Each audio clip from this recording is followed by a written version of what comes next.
हाँ तो आज हम अगला क्वेश्चन 4.1 एक्सरसाइज का अगला क्वेश्चन सेकंड क्वेश्चन कर रहे हैं। इसमें क्या दिया हुआ है, इसमें क्वेश्चन ये है कि निम्न स्थितियों को द्विघात समीकरणों के रूप में निरूपित करना है। जैसे कि बोर्ड पे बताया हुआ फर्स्ट क्वेश्चन दूसरे का फर्स्ट क्वेश्चन है। इससे हमें जो हमने पहले क्वेश्चन में जो समीकरणों को हल किया था द्विघात समीकरण देखी थी है कि नहीं है, वैसे द्विघात समीकरण में इसे निरूपित करना है। जैसे ये भाषा के रूप में दे दिया, इसे गणित के रूप में बताना है। क्वेश्चन हमारे ये है कि एक आयताकार भूखंड का क्षेत्रफल 528 मीटर स्क्वायर है। आयत का क्षेत्रफल ध्यान होना चाहिए। आयत के क्षेत्रफल का सूत्र होता है लंबाई गुणा चौड़ाई, नॉर्मल सा है।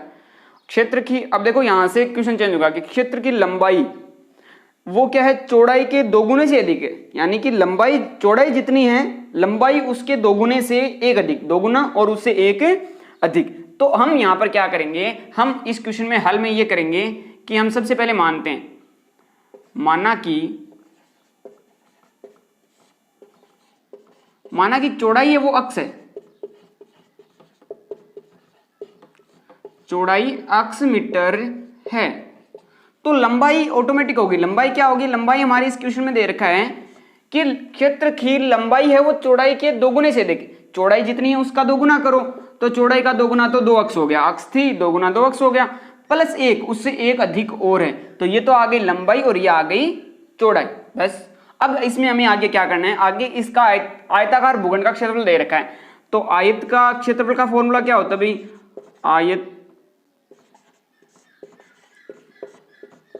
आयत का क्षेत्रफल, आयत के क्षेत्रफल का फॉर्मूला होता है लंबाई गुणा चौड़ाई।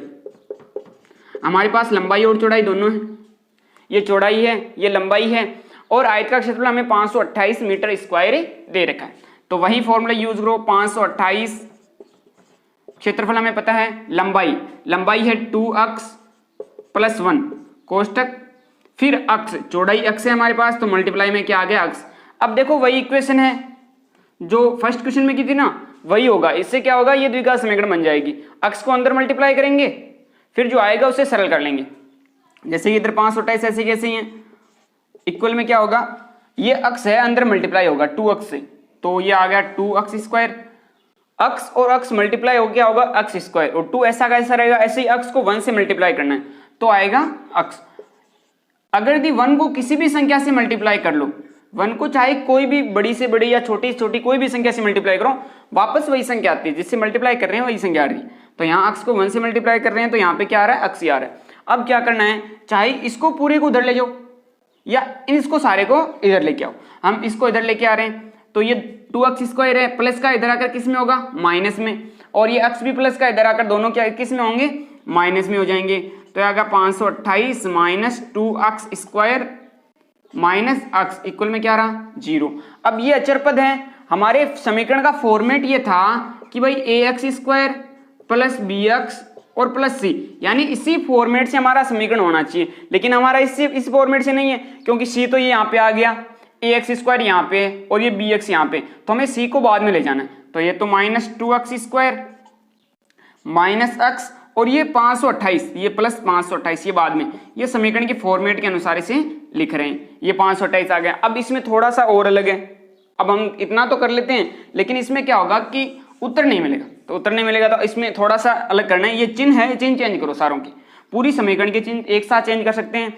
जहां माइनस है वहां प्लस करो, जहां प्लस है वहां माइनस करो, इसमें उत्तर में कोई चेंजिंग नहीं होती। ये आ गया 2x², ये माइनस था यहाँ पर भी प्लस हो गया अक्स, और यहाँ पर प्लस था माइनस हो गया 528 इक्वल 0। तो ये हमने क्या कर दिया, द्विघात समीकरण के रूप में कर दिया है। हाँ तो सेकंड क्वेश्चन का सेकंड कर रहे हैं, सेकंड का सेकंड फर्स्ट कर चुके हैं हम। फर्स्ट जो इक्वेशन थी उसको सोल्व कर लिया। अब देखो सेकंड में क्या दे रखा है, सेकंड में ये दे रखा है कि दो क्रमागत धनात्मक पूर्णांकों का गुणनफल 306। दो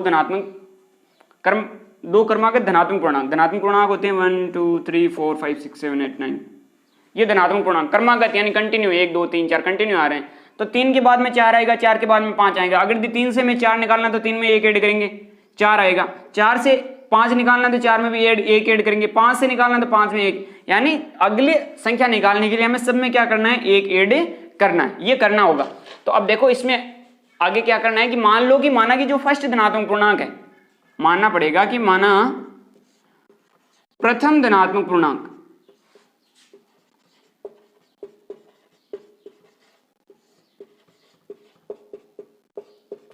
माना प्रथम धनात्मक पूर्णांक अक्स है, पहला अक्स है तो दूसरा क्या होगा अक्स प्लस 1, अगला एक ऐड होगा तो दूसरा धनात्मक पूर्णांक या द्वितीय धनात्मक पूर्णांक, दूसरा धनात्मक पूर्णांक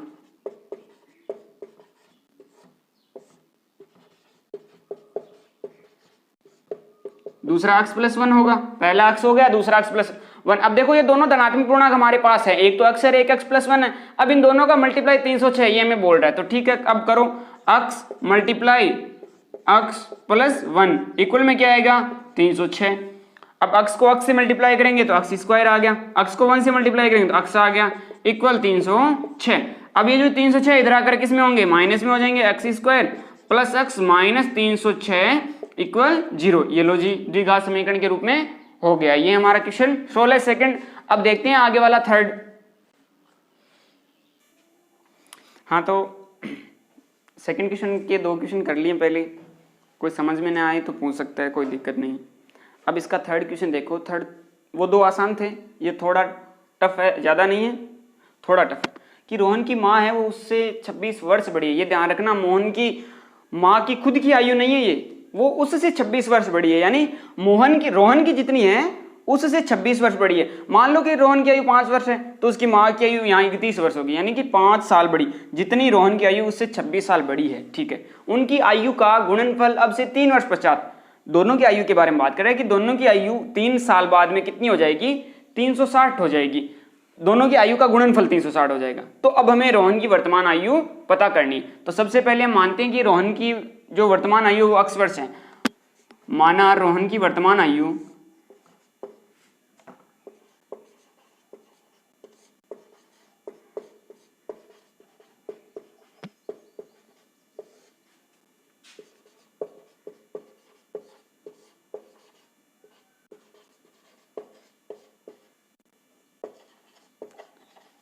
तो माना कि रोहन की जो वर्तमान आयु है वो x वर्ष है, तो रोहन की आयु x वर्ष है तो उसकी माँ है वो रोहन से 26 वर्ष बड़ी है, यानी कि इसमें 26 ऐड होंगे x प्लस 26। अब रोहन की माँ की आयु, रोहन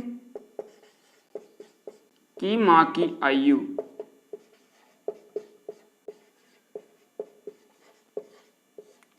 तो रोहन की माँ की जो उम्र है वो क्या होगी, जितनी रोहन की है और रोहन की x है उससे 26 वर्ष बड़ी है, तो ये क्या हो जाएगा x प्लस 26 वर्ष, यानी 26 साल बड़ी है, तो ये उनकी माँ की आयु होगी।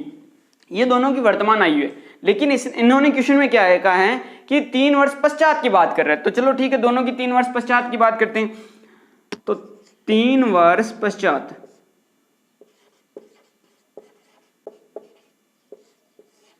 तीन वर्ष पश्चात क्या होगा, रोहन की आयु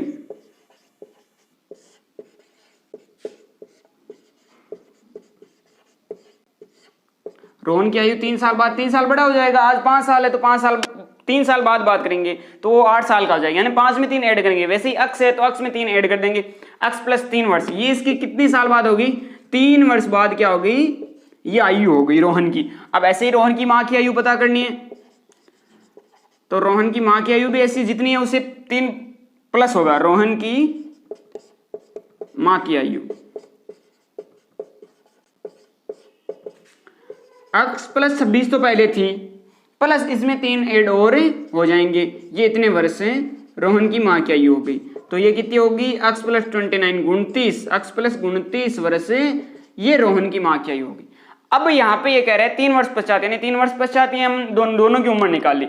अब हमें बताना है इन दोनों का जो मल्टीप्लाई है वो कितना होगा 360 ही होगा। तो अब हम प्रश्नानुसार काम करते हैं, प्रश्न में जो दे रखा है उसके अनुसार, प्रश्नानुसार ये बताना है कि x प्लस 3 और ये जो x प्लस 29 इन दोनों का मल्टीप्लाई कितना होगा 360 ही होगा। अब देखो जो हमने फर्स्ट क्वेश्चन किया था ना कल, उस वाले की तरह इन दोनों को हमें क्या करना है मल्टीप्लाई करना आपस में, और ये आगे क्वेश्चन सोल्व होगा, इसका आंसर आ जाएगा। चलो हम करके देखते हैं।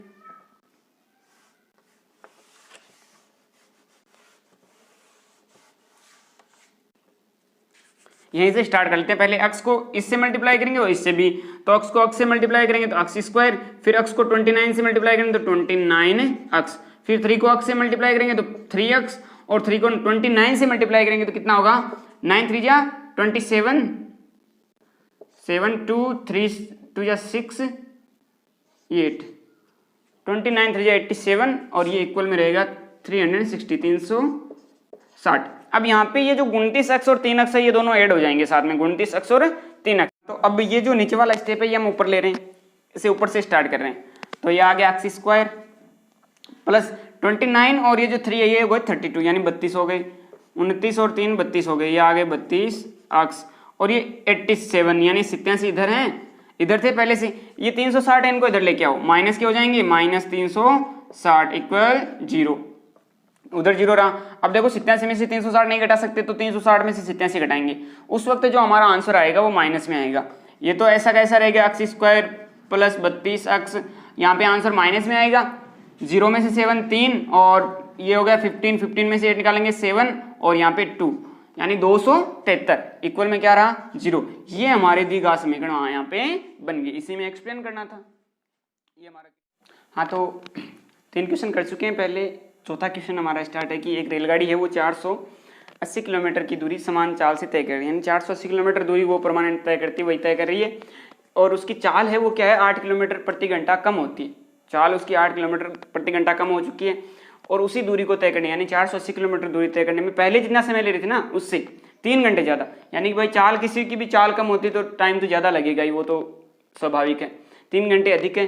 तो हमें रेलगाड़ी की चाल ज्ञात करनी है। तो हम जो वर्तमान रेलगाड़ी की चाल है 8 किलोमीटर प्रति घंटा कम होने से पहले की बात कर रहे हैं, उससे पहले रेलगाड़ी की चाल मानते हैं कि माना कि रेलगाड़ी की चाल 80 किलोमीटर प्रति घंटा है, माना रेलगाड़ी की चाल है वो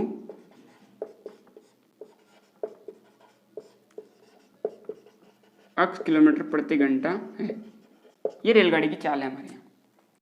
तो अब हमें क्या करना है, एक फॉर्मूला होता है चाल बराबर दूरी बटा समय, चाल बराबर दूरी बटा समय, ये फॉर्मूला याद रखना है। इस फॉर्मूले को कैसे भी चेंज कर लो, समय का निकालना है तो ये दूरी ये चाल नीचे चले जाएगी, समय इधर आ जाएगा, जैसे कि समय बराबर हो जाएगा दूरी बटा चाल, और अगर मान लो दूरी निकालनी हो तो आ जाएगा चाल गुणा समय। ये कैसे भी कर लो चाहिए, ये हम पर निर्भर है, कैसे भी ले लो। चलो ठीक है, अभी हम तो चाल ही निकाल रहे हैं, तो चाल हमारे पास ये फॉर्मेट है। तो अब समय निकालना है, समय निकालना है। चाल हमने 80 किलोमीटर प्रति घंटा ले ली, हमारी दूरी है वो शुरुआत की दूरी 480 किलोमीटर, तो 480 किलोमीटर है, हमें समय निकालना है। समय इधर आएगा और ये चाल इधर, तो समय बराबर हो जाएगा दूरी बटा चाल, ये फॉर्मेट, समय बराबर दूरी बटा चाल। ये साइंस की बुक में भी आपको ये शायद फॉर्मूला मिल जाएगा, कुछ चैप्टर्स में जो नए एनसीईआरटी बुक लागू हुई है उनमें भी मिल जाएगा, देख लेना वहाँ से।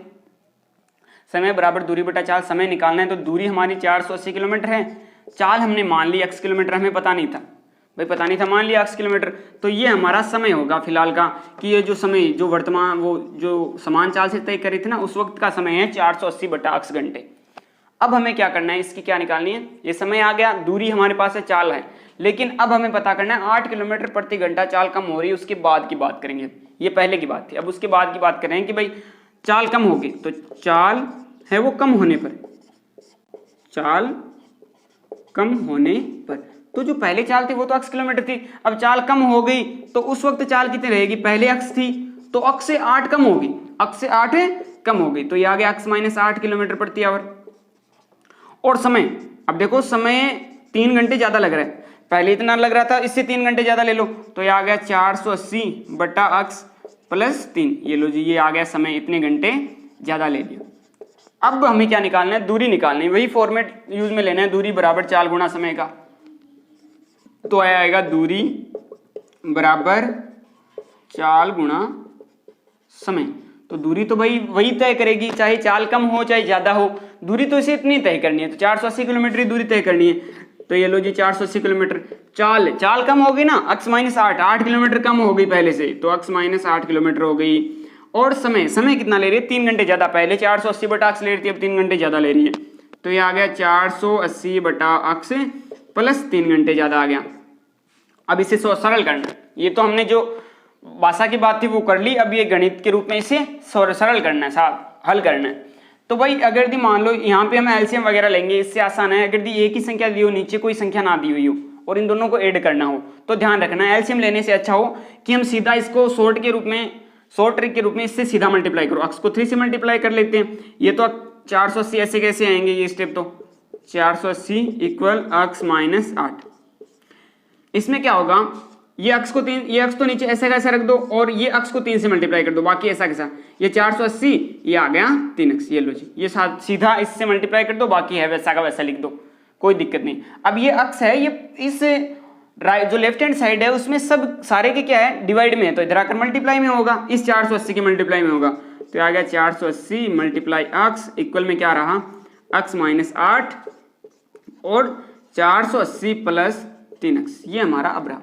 तो ये 480 को अक्स से मल्टीप्लाई करो तो ये तो आ गया 480 अक्स बराबर, फिर अक्स को इससे मल्टीप्लाई करना है तो ये तो आ गया 480 अक्स, फिर अक्स को 3 से मल्टीप्लाई करेंगे तो ये आ गया 3x स्क्वायर।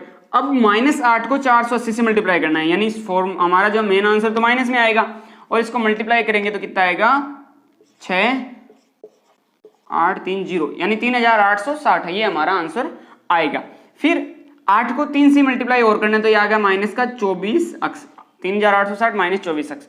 अब हमें क्या करना है, ये देखो ये सेम है 406 और ये 406, ये हम कट कर सकते हैं, भाई सेम संख्या है, चिन्ह भी सेम है और इक्वल की इधर और इधर सेम संख्या सेम चिन्ह, तो हम उस संख्या को कट कर सकते हैं। हाँ मान लो यहाँ पे माइनस का होता ना तो हम इसको कट नहीं कर सकते क्योंकि चिन्ह अलग अलग हो जाते हैं उस वक्त।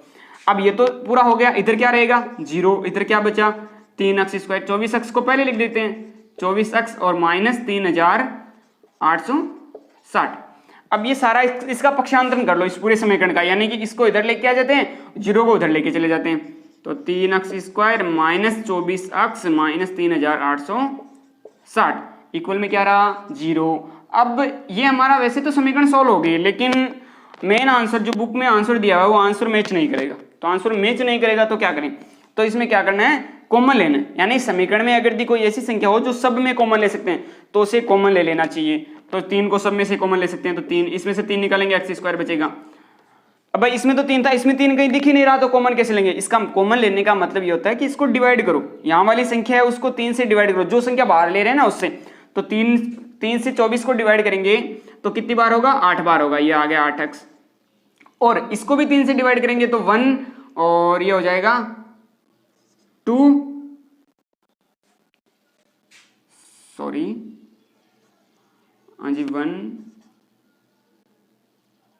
देखो 3 से डिवाइड करने का सीधा फॉर्मेट है, 3 और 8 को ऐड करो तो कितने होते हैं, नहीं ये देखो ये सॉरी ये गलती से हो गया 40 होंगे यहाँ पे ना, ये ध्यान नहीं दिया, ये यहाँ पे 40 होगा, ये गलती से हो गया, यहाँ पे 40 होंगे, हाँ अब देखो सही हो जाएगा। 3 और 8 कितने हो गए 11, 11 और 4 15, 15 3 से डिवाइड हो रहा है मतलब ये भी होगा, 3 से ये एक बार, ये 3 से हो जाएगा 2 बार, 2 फिर 2 बचेंगे 24, 24 में जाएगा 8 बार, 1280 इक्वल 0। ये 3 है ना, ये मल्टीप्लाई में इस पूरे समीकरण के मल्टीप्लाई में उधर जाकर किस में होगा डिवाइड में, 0 के डिवाइड में किस कोई भी संख्या जाएगी ना तो वो क्या होगी 0 ही होगी, तो ये 3 उधर जाकर 0 हो गया, और हमारा मेन आंसर क्या आएगा x square minus 8x minus 1280 equal 0। ये हमारा बुक का ही आंसर, ये मेन आंसर। और आगे से अगर दी कहीं बड़ी समीकरण दिखे ना तो उसे हल करना थोड़ा कठिन हो जाएगा अगर दी ऐसे करोगे तो हम क्या कर सकते हैं, अगर दी कोई कॉमन ले सकते हैं ना तो इस चीज को ध्यान रखना, कोई भी संख्या कॉमन ले सकते हो तो पहले कॉमन लो और उसे उधर ले जाओ ताकि इसे हम आसानी से सरल कर सकें, इससे आसानी सरल। अब हम देखो जो कल 4.2 पढ़ेंगे उसमें क्या होगा, उसमें हमें जैसे यही है समीकरण, इस समीकरण को ही सरल करना है, इस समीकरण से ही मेन आंसर निकालना है, तो इन समीकरणों को सरल कैसे करेंगे वो हम सीखेंगे। लेकिन कल हम, ये तो हमारा क्वेश्चन हो गया, आज की जो 4.1 है वो कंप्लीट हो गई, कल हम गुणनखंड विधि के बारे में पढ़ने वाले हैं। गुणनखंड विधि से समीकरणों को हल करना, समीकरणों को हल करने के बहुत सी तरीके, ग्राफ से भी करते हैं, गुणनखंड विधि से करते हैं, और भी पूर्ण वर्ग बनाने की विधि है, और भी 2-3 विधियां हैं, वो हम 3 या 4 जो भी जितनी भी विधियां उन सारी विधियों से इस एक्सरसाइज में इन समीकरणों को हल करना सीख लेंगे। केवल 4.1 में ज्यादा हार्ड नहीं है, केवल नॉर्मल सी चीजें बताई हुई हैं। आगे हम समीकरणों को हल करेंगे वो थोड़ा कठिन है, अगर हमने छोटी कक्षा में ये सब सीखा है ना तब तो ये ज्यादा हार्ड नहीं होगा, लेकिन छोटी कक्षा में ध्यान नहीं दिया होगा तब तो यहाँ पे हमें कठिन लगना है। छोटी सी मतलब छोटी कक्षा में नहीं सीखा तो यहाँ पे कठिन होगा ही, कंफर्म है। तो भाई कल से है वो गुणनखंड विधि सीखनी है तो ध्यान दे लेना, अच्छे से तैयारी कर लेना, ठीक है।